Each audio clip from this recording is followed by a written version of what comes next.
مرحبا جميعا، معاكم فينيكس داونز تي، واليوم رجعناكم بلعبة فاينل فانتسي اكس اي اي ذا زودياك ايج.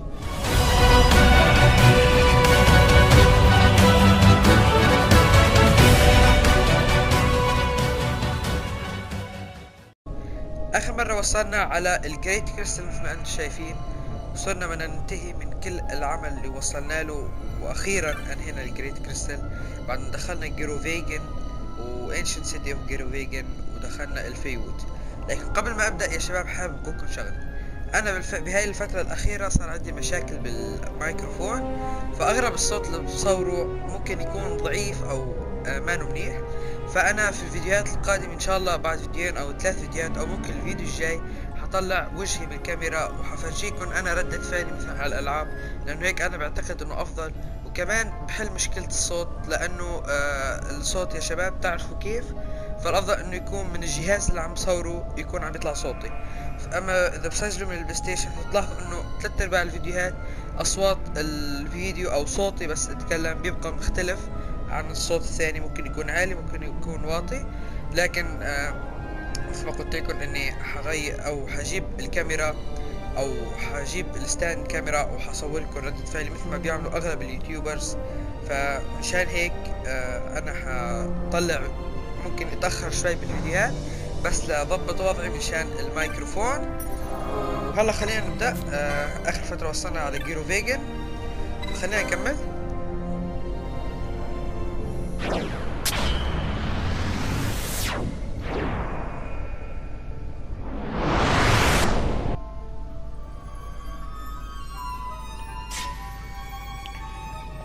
طبعا هون في اسبر صعب شوي بس عنده سحر قوي جدا، عنده شوك اللي هي تقريبا مثل صدمة كهرباء، وعنده فليرة اللي هي كرة نار كبير جدا. طبعا هذا كل السحر اللي نرجع فينا نستخدمه. هذا هو الاسفر. طبعا حشيل فران من البارتي لانه السلاح الموجود مع فران حيساعده للوحش، ما حينقص له هيلث، بالعكس حيزيده. هذا السي 4 اللي هو بياخذ من طاقة اللاعب بيعطي للاسبر اللي هو انضمام. ما شايفين هي شوك سحر قوي جدا، لكن كل شيء قوي له تكلفة قوية. أخذ السي 4 مرة ثانية.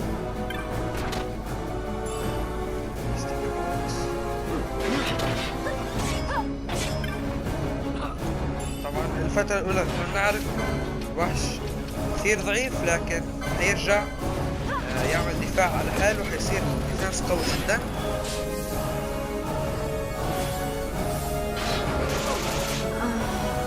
طبعا اياه بس يستغلوا هيستي جاموت.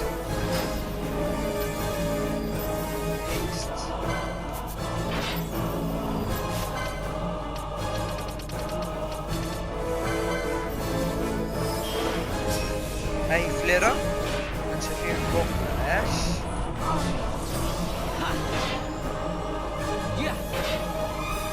طبعا اذا مات الكاركتر وكان عليه بوب ماجيك في الهيست او اي شيء فالبوب ماجيك للاسف حيروح. طبعا في كأننا ما عملنا شيء. طبعا ايش ما بتصاب لانه معطيها الروز كوريج اللي بتحمي من سايلنسيجا.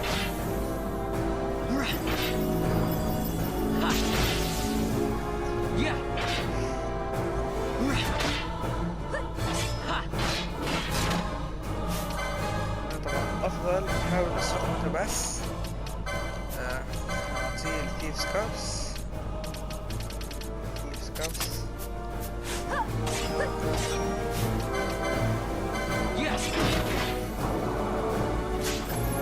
امسك كده الشم. ما حنبيعه لانه شيء مهم جدا، حستخدمه لنصنع اسلحة لاحقا. عفوا. بان كاتر هود.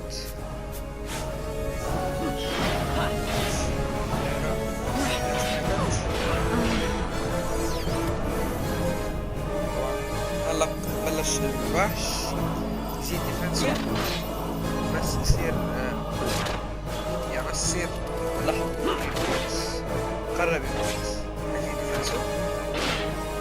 ما انتم شايفين؟ قل الدمج، صار 200 ضربي.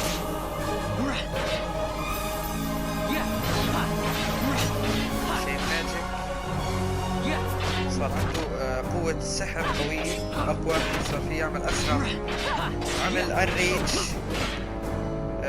صار يضرب أي لعبة أكشن عادي، يضرب بسرعة.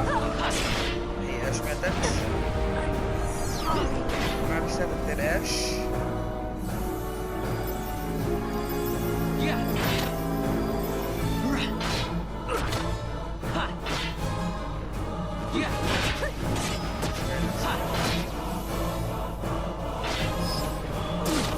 طبعا نغير عن اش بس مشان نشوف الاسمر الدراميلك، بس خلينا نعمل اختبار بس نشوف اذا كان قوي. بس هلا ما يعملنا بوس.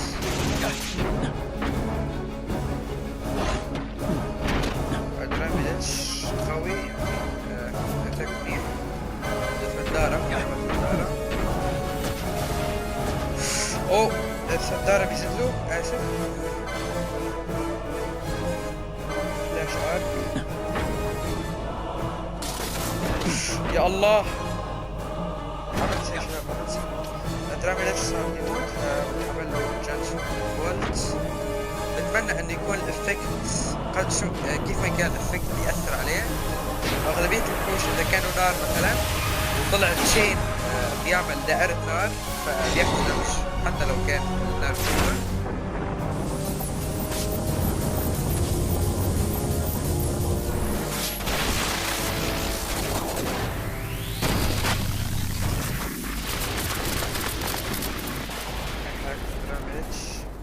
الخاصية للأسف ما ضبط معنا.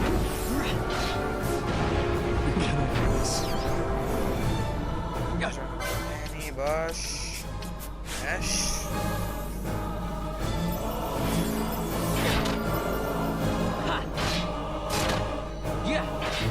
شايفين صار الدمج أقوى دبل.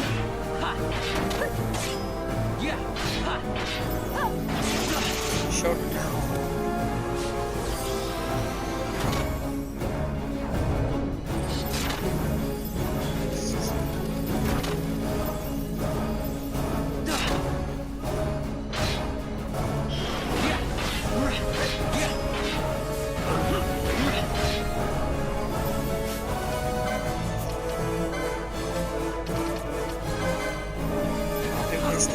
بس مشان يسرعوا الشباب.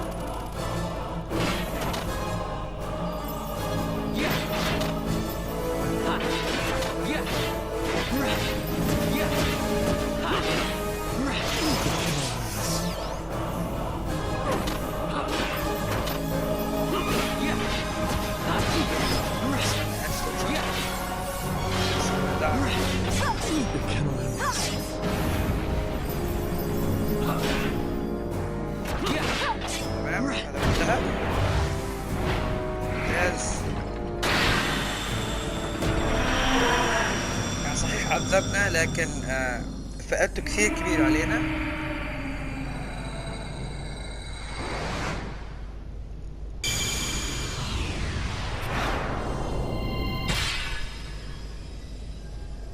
ممتاز.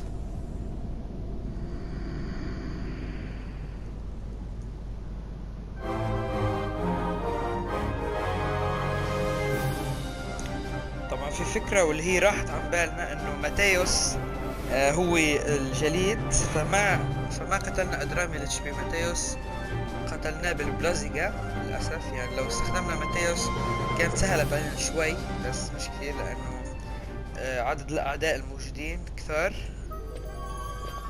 تمام.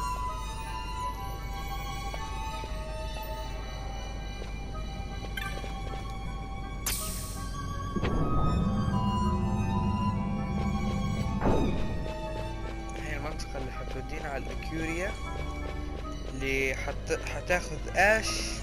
طبعا طبعا الظل اللي كان يطلع لراستر كان لزوج زوج اش، فكانوا كل الوقت عم يدلونا على هاي المنطقة بس مشان نجي نتحدث معهم.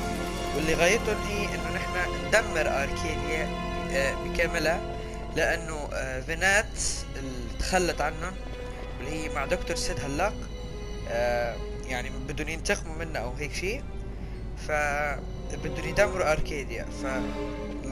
فاللاعبين غايتهم مش انه يدمروا اركيديا فقط، بس انه يخليهم يدفعوا الثمن فقط، اما يدمروها فمستحيل هيك شيء. فخلينا ننتقل ونشوف شو حيصير.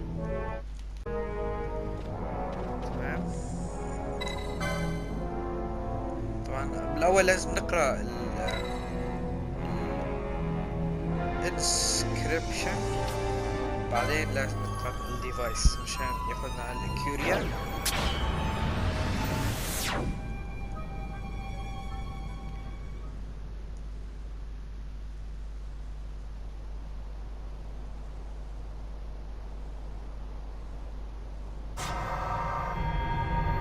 انتقلنا له.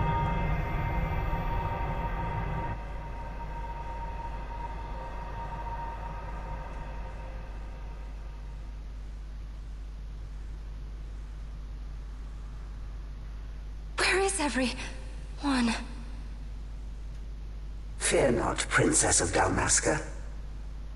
We, Ocuria, have chosen you, and you alone.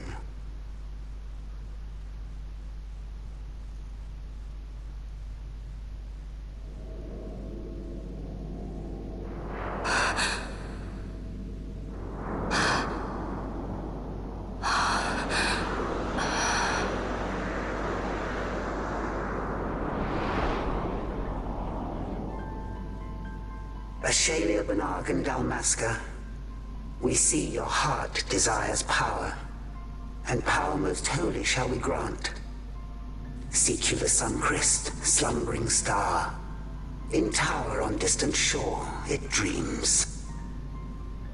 The mother of all Nephesite, the source of its unending power. The Dynast King, his fallow shards coarse trinkets cut from sun-crest's light. Such power exists? In times that are long passed away, we sought to save this Evilise, and chose Wraithwall, the Dynast King. He took the sword and cut the crest. 3 shards he took from its gilt grasp, and so became the Dynast King. His words and deeds run through your veins. That's why I was given it. The Sword of Kings. The treaty held with kings of old is but a memory, cold and still. With you, we now shall treat anew, to cut a run for history's flow. Now take this sword, this treaty blade, Ocurian seal, mark of your worth. Cut deep the crest, and seize your shards. Wield Dynast King's power. Destroy Vanar. But Vanar? Vanar's an Ocurian, a being like you. Vanar is a heretic. طبعا في ناهي مع الدكتور سيد لخنته. The Nephesite is ours to give to chosen bearer, or to none. The heretic trespassed, and set the rose of knowledge in man's hand. With imitations they profane. It is anathema to us. We give you now the stone and task. Administer judgment. Destroy them all. Judgment?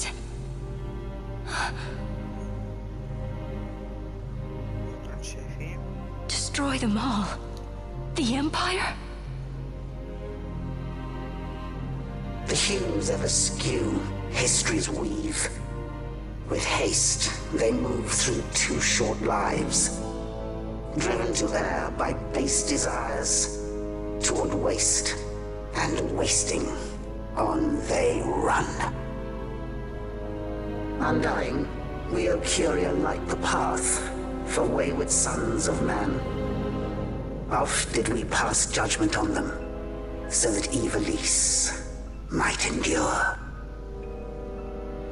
Eternal, we are history's stewards, to set the course and keep it true.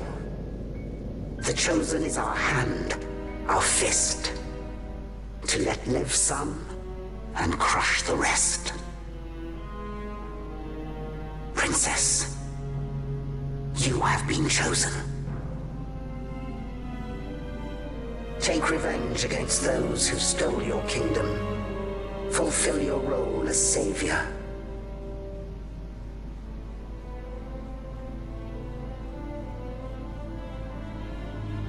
Attain to your birthright.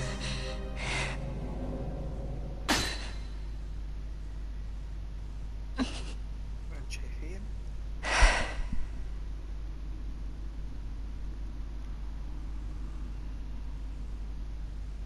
Ash, هلا انتقلوا الباقي. what's with these Acuria? What gives them the right to tell you what to do? Will you take revenge, as they ask? We could not see them, but we heard the Ocuria speak. They may be gods, but we are the arbiters of our destiny. Your Highness, I'm against this. The Empire must pay, but destruction? Does anyone know what happened to Dr. Sid? Wasn't he saying he'd be here? He should have arrived by now. And I should have realized by now. He's not coming. He laid out the bait, and we bit. Remember what he said? He wanted Ash to get the stone. He wanted that all along. That's why he flaunted his nethicite and reeled us in with his stories about Gedovagan, all to bring Ash to the Ocuria. But wait, if we got a hold of the nethicite, wouldn't that be bad for the Empire? Maybe he wants to see what happens when foes with nethicite collide. That'd be just like Dr. Sid. شايفين؟ I will search out the Sun Crest. ندور على السان كريست مشان ندمروا لانه فين حيستعملوه ضد حرب ضد روزاريا. History is built by our hands. That's his favorite line.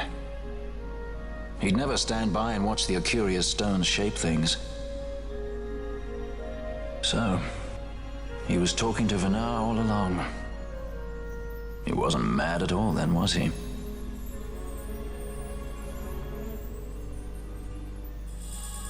تمام. صار معنا التريتي بليد سورد. هنا نستخدمه. Restore Dalmasca's sovereignty and make our amends with Lady Ash. It's the only way to avert war. It is a war of necessity. Your Lady Ash herself is bent on it. She desires it above all else. She will not rest until her revenge is full wrought. I fear you misread her intent. She would sooner shun war than embrace it. You are young, Larsa. And you presume beyond your ken. Then let us look closer. Judge Gabranth. I would have you seek after the Lady Ash and judge whether she makes overtures of peace or war. Yours shall be the eyes of the Empire. And should I espy war, I am to put her to the sword. Is that your wish, Excellency? It will not come to that, I am sure. I have faith in her, faith in you both. On you, Gabranth, shall I wager all our fortunes. As you will.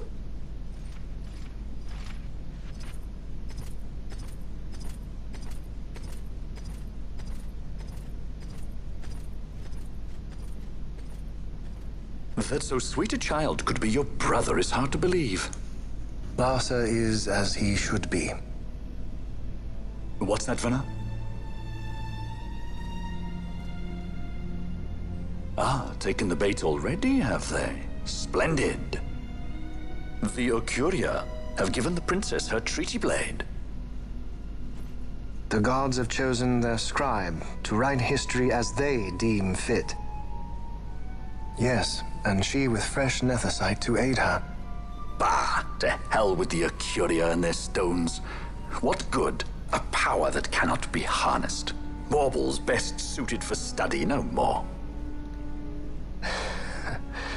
We conquered 2 kingdoms that you might study these baubles. Oh, I am grateful for the sacrifice. Without it, manufactured nethicite would have eluded us. An unrivaled weapon, I warrant you. Tell me, Vana, have I not been an apt pupil?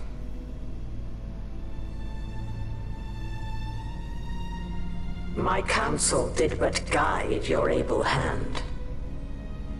Through power of man, the stones did you perfect.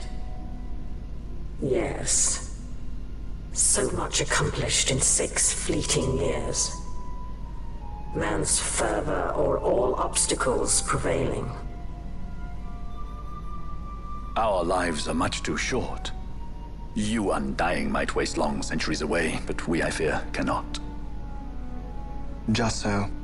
Had we more time, we might have availed ourselves of more prudent measures. Your greatest work still lies before you. Not lightly will the Acuria allow you to wrest the reins of history from their grasp, back into the hands of man. Indeed. What claim does Garen have on history's reins? Seated on throne immortal, rent from time. For your ascendant's vein I offer prayer. May you attain all that which is your due. Attain it I shall.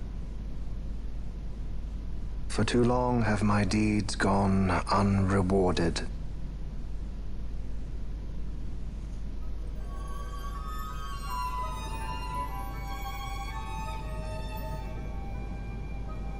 In tower on distant shore dreams the sun Christ. Do these words mean aught to you? Didn't reddas say he was going to follow some other course? Maybe he found out something that can help. I'd rather stay out of that sky pirate's debt, thank you. What's wrong with reddas? I mean, if you can't trust your own kind, who can you trust? You're an expert on pirating now, are you?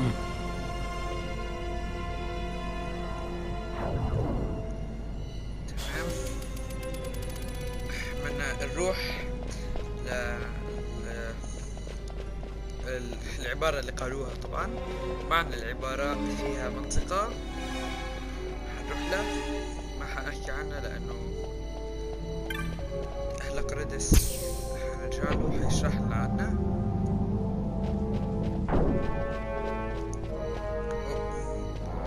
آسف نسيت إنه فينا نرجع من البوابة، مشان ما ندوخ فينا نرجع من نفس البوابة يا شباب.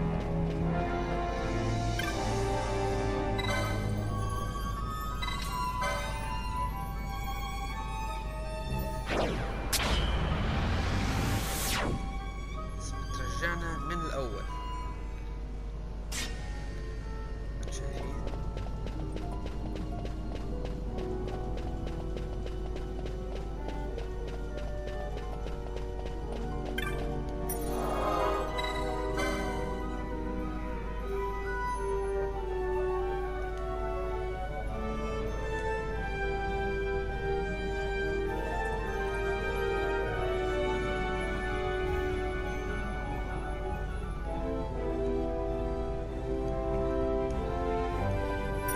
شايفين سيافة رجعت، نتنقل على بورت اوف بيرفنهايم.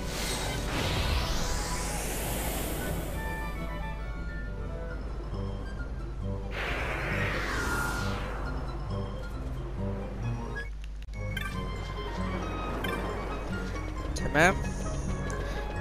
طبعا مثل ما قال فان انه reddas حياخذ طريق ثاني، واللي هو انه يروح لعند السان كريست ويدمره، لانه الفين يستمد طاقة من السان كريست، فاغلبية انتصار او غالبية انتصار الحرب تكون لها فين. طب بس الاجل هون عشان نستكشف المنطقة بسرعة.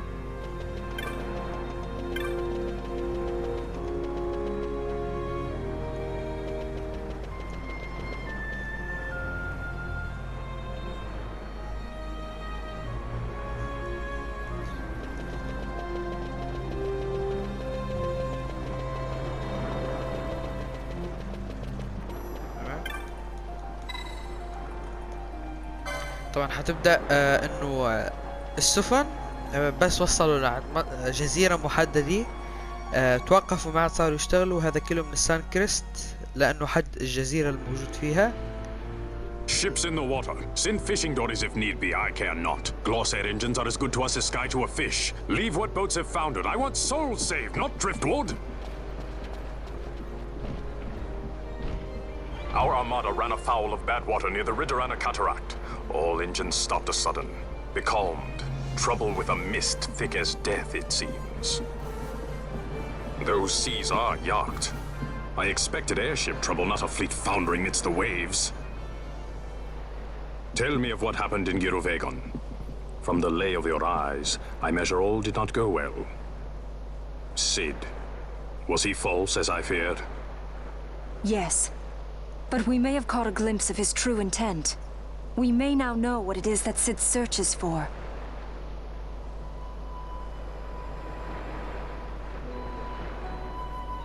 So the day-affected Nithosite was only a fragment? And these Ocuria I know not and care to know even less. If we strike the Suncrest with the Sword of Kings, no new stone may be born. We say the Suncrest is the source of all Nethosite's power. If we might break it, the Dusk Shard would be as a thing lifeless. As for the manufactured Nethosite, who can say? There is another way. We used the treaty blade to cut a new stone from the crest. Use that to fight the Dusk Shard and the manufactured stones. Would you like to know the best use of Nethosite? Will or nil, I'll tell you. You pick it up and throw it away. Either way, we have to find the Suncrest first, right? Don't we? Across the sea, and a tower on a distant shore. Reddas? Familiar words, Vaughn. I saw something of the sort written in some documents I chanced upon during my visit to Draklor. The Naldoan Sea, the Riddarana Cataract, and the Pharos Light sent my fleet to fish out the truth behind these words, and caught trouble. Then proof is ours. This lighthouse on the Naldoan Sea is the tower on the distant shore. The strong mist that becalmed your ships is a grimmer yet clearer sign than any we might hope for. The Suncrest is there. All well and good, but how do we get there? Those seas are in yacht, as I recall. Try putting this one in your ship. 'Tis a skystone made to resist yacht. More spoils from the Draklor labs, is it? Why not use it yourself? That's just the thing. My ship's a Bergerben model. It will not work. But should it fit the Strahl, she'll fly in yacht. Lady Ash, I would accompany your highness, if you do not object. I am in your care. But tell me one thing. Why do so much for us? The Nabudis Deadlands. Nabudis was your home? Nay, but a memory forever burned in my heart.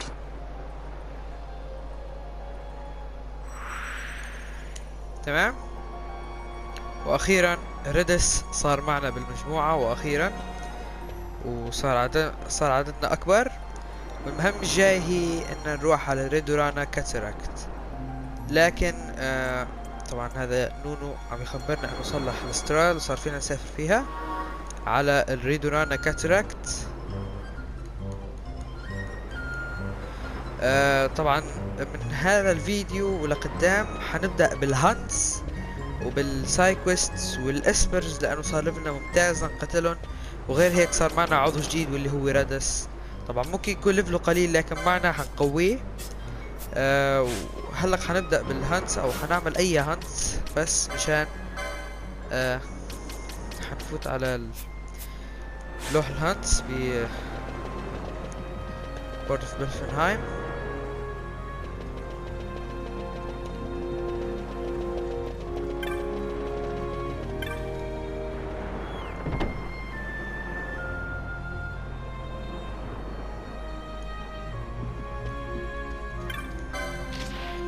في هانتس كثير.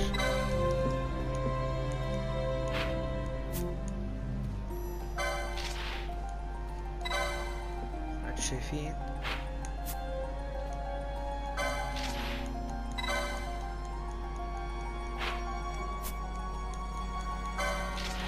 لازم نتقدم بشكل مو طبيعي بالهانتس، وان شاء الله حنروح على نابوديز ديدلاندز، وعلى نيكر هول اوف نابوديز. بتذكروا الجزء اللي قلت لكم هلا فرجيكم عليه، جزء موجود بالخريطة وهذا السيليكا وود. تلاحظوا انه انا قلت لكم انه هذا القسم وهذا القسم مو ضروري نروح عليهم، لانه المناطق اللي بندخل عليهم صعبين. لكن هلق حان الوقت بعد فترة قليلة فقط لنقوي حالنا ويصير اسلحتنا اقوى بكثير، فصار لازم ندخل لهون على نيكر هول اوف نابوديز من هون، ومن هون نابوديز ديدلاندز. افضل طريقة هي ندخل من نابوديز ديدلاندز لانه ليفله اضعف، بعدين تجي نيكر هول اوف نابوديز.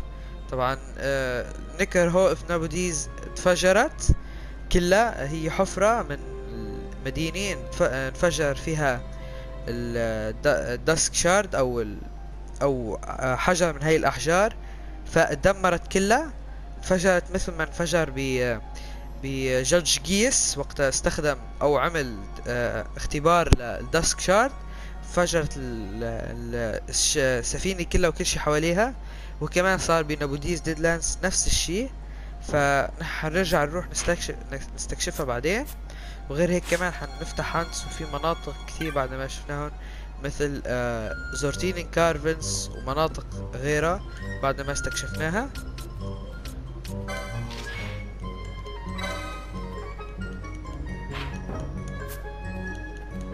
طبعا عنا هانتس كثار بشكل مو طبيعي، وعنا بعد اللوسو ماينز القسم الثاني بعد ما استكشفناه.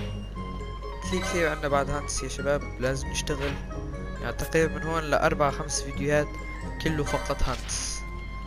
وايلد مالبورو،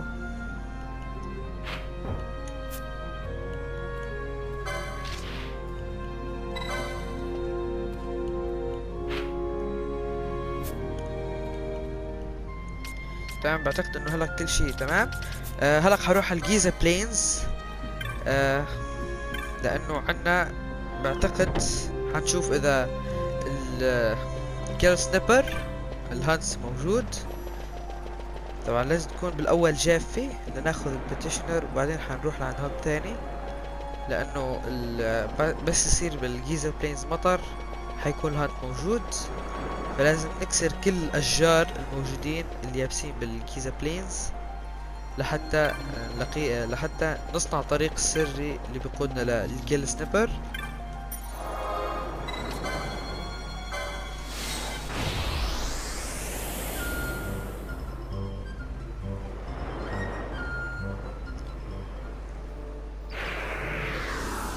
هاي جيزا بلينز مطر لازم تكون جاف. لكن هلا مش مشكلة، حنبلش بأي هانت بعدنا مش مكملينه. طبعا فينا عنا هانت كثير. هذا الهانت موجود بنابوديز ديدلاند. حنحاول نفوت على البراهايم باسج وحنستكشف في المنطقة الجديدة اللي بعد ما فتنا عليها، واللي هي البراهايم باسج ودخلها اسبر. فخلينا نروح ونشوف. تمام، البيتيشنر موجود هذاوي. طبعا ان او 381 طلب منا نقتل بلاد وينج لانه قتل صديقه مثل ما انتم شايفين، فبده ايانا ننتقم. بلاد وينج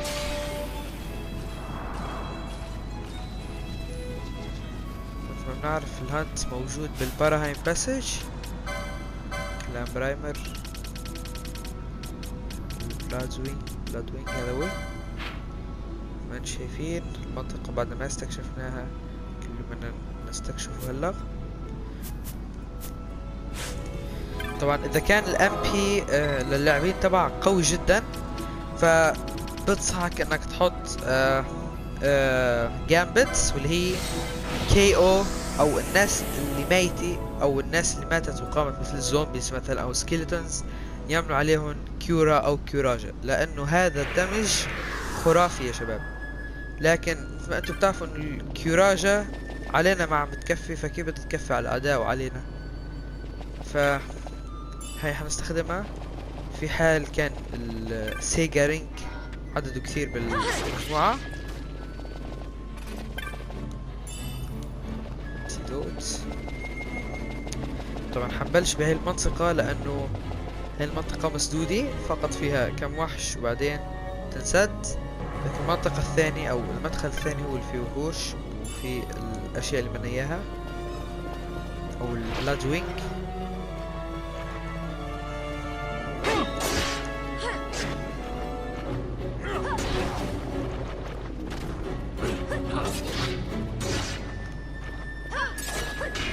ليفلنا ممتاز وردس ممتاز جدا. انتم شايفين الدمج اللي عم يسببه خرافي.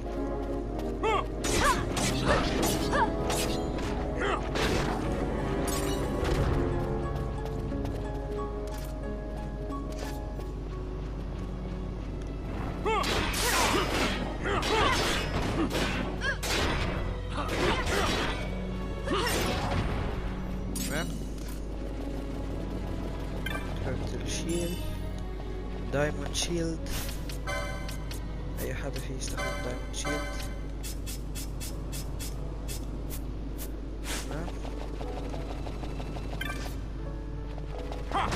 طبعا كل الاسلحة اللي بتشتغل القصة كل اللاعبين فيهم يتسلحوا فيها، حتى لو كان السلاح نايت كنا مثلا مستخدمين مثلا بنلو للرماح او هيك شي، لا فينا نستخدم السلاح مع كل اللاعبين اللي بدنا اياه واللي ما بدنا اياه، مثل التريتي بليد اللي اخذناه من شوي وسورد اوف كينجز اللي اخذناه من توم اوف ريثول.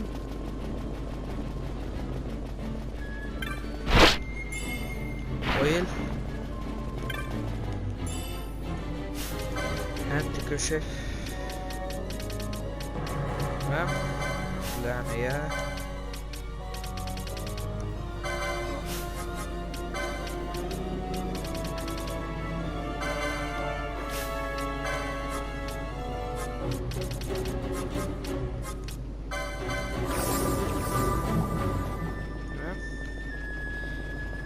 لازم يكون في واحد منهم عنده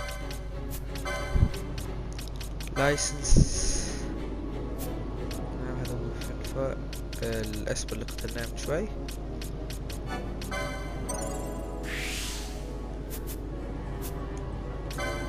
نعطي باش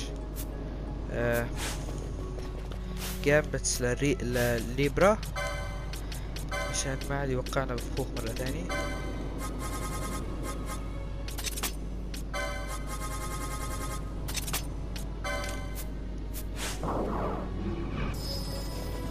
ممتاز. هاي المنطقة الأولى ايزي.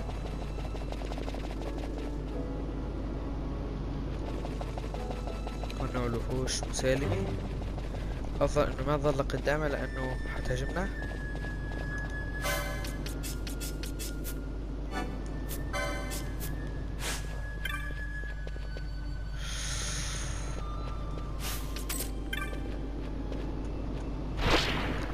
يا الله يا الله، يعني ما استفدنا شيء.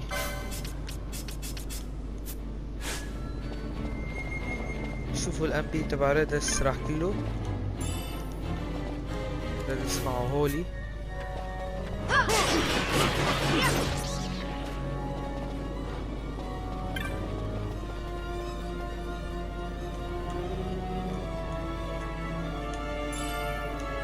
توكسفي سحر بويزن جماعي، لانه اذا ما نحط نفس البلازرد فبويزنيجا او بويزنة حتصير طويلة، فخلوها توكسفي ايثر. ممتاز.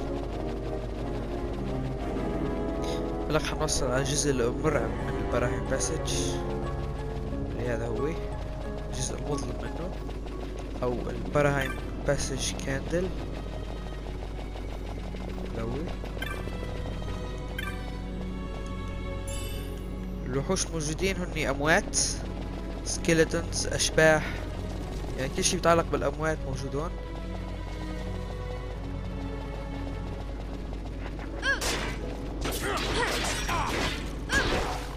ممتاز جدا ممتاز. افتكرت ما حنقدر نتأقلم معه من حيث الليفل والأسلحة.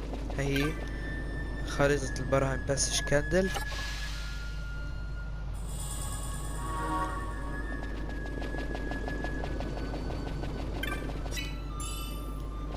ايس براند.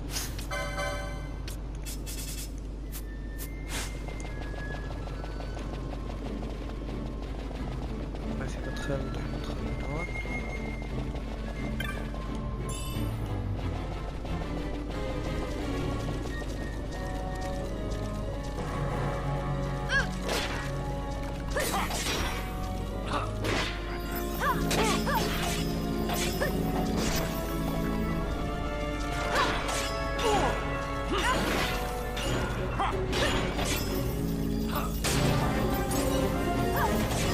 بس طبعا اللي ما بيعرف كيف طريقة الدخول على البراهين باسج كاندل، حطيكم رابط الفيديو شرح كيف بنجيب المفتاح بالوصف. تمام، لأنه دخول براهين باسج مهم جدا. في اسبر، صار عدد الاسبر اللي معنا 4. بلايس، ادراميليك، ماتيوس. الاسبر هذا اللي ربحناه اسمه صعب. المشكلة يا شباب انه بهاي اللعبة الاسماء كثير صعبة وكثير معقدة.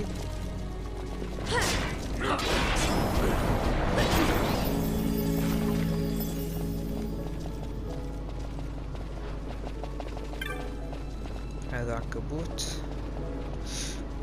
لا لا لا، الله ستر. ريدس ما دعس على الفخ.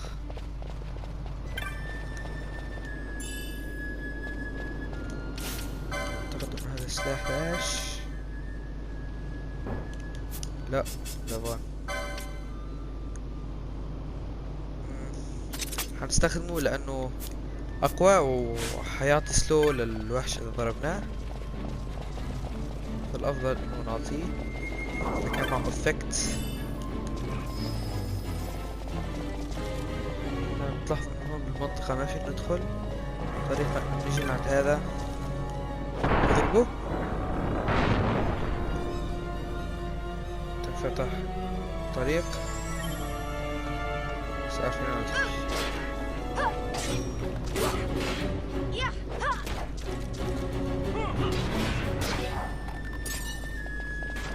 Ancient bone.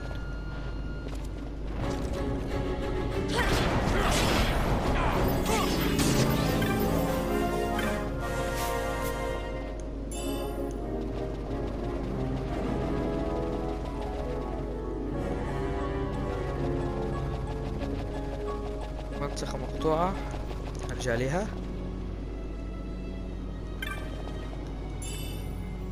شير تكنيك.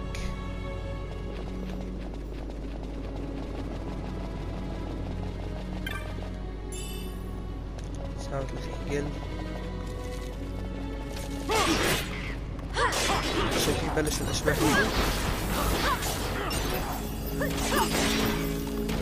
صار كمان عندنا بس شوي وبيطلع لنا سكيلتونز اشباح. هنخلي السرعة 2 اسرع لنا.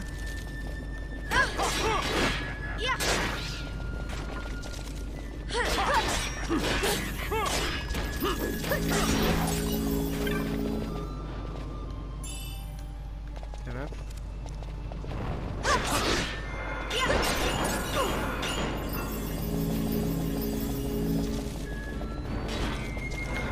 كنا حندخل هاي المنطقة من زمان لكن الليفل كان ضعيف، فأفضل ما دخلنا.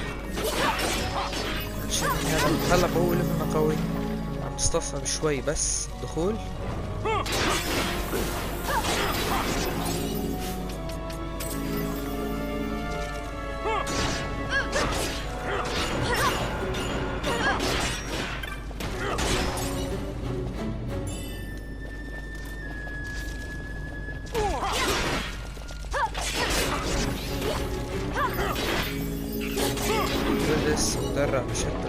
قوي. هاي فئة الدروع يا شباب. فازيميتر.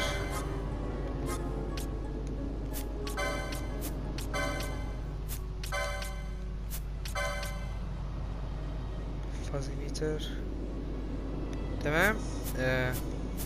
اكسسوار مضادي للتحجر.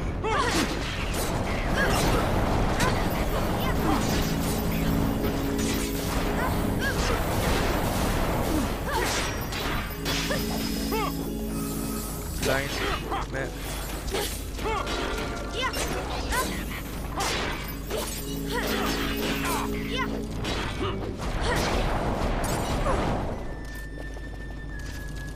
الوحش موجود بهون.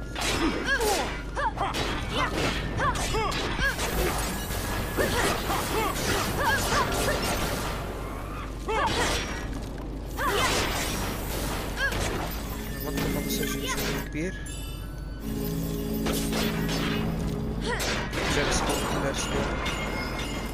ما في هنا راحة.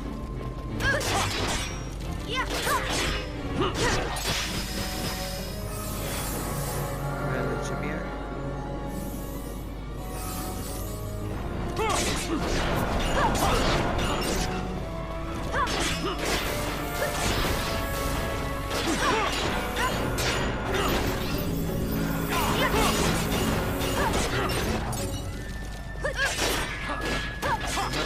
لازم نروح هون على الطريق.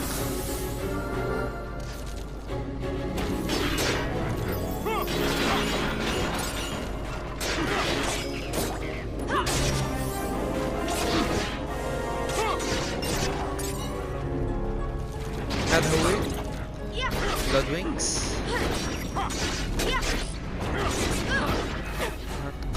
سهل قتله. نعطي ديد بونز قتله بالأول عشان ما يعوقنا، بس لأنه صراحة عم يقوي. يا الله جيم بتستوى ايش.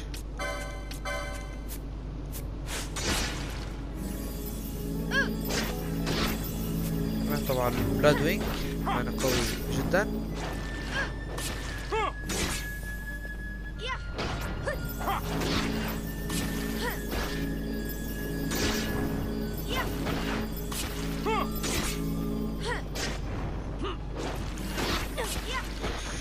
ليتش تكنيك مزعج جدا.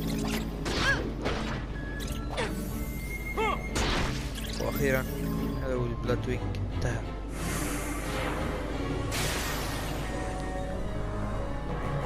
تمام.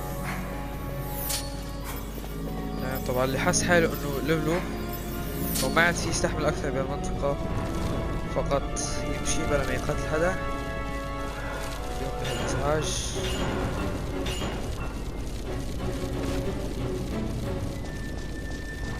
حندخل بمنطقة الاسبر، لك ما حندخل نقاتله طبعا لانه بعد مو مهيئين.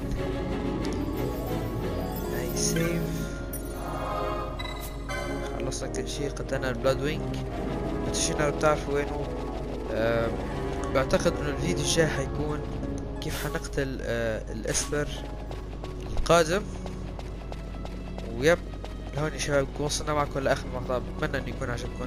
ها هي كانت خروجنا من الجريت كريستال. طلعنا من الجيروفيجين وجينا على البراهايم باسج، وريدس صار معنا شخصية رائعة وقوية جدا. وحنبلش بالهانتس وبالاسبرز كمان.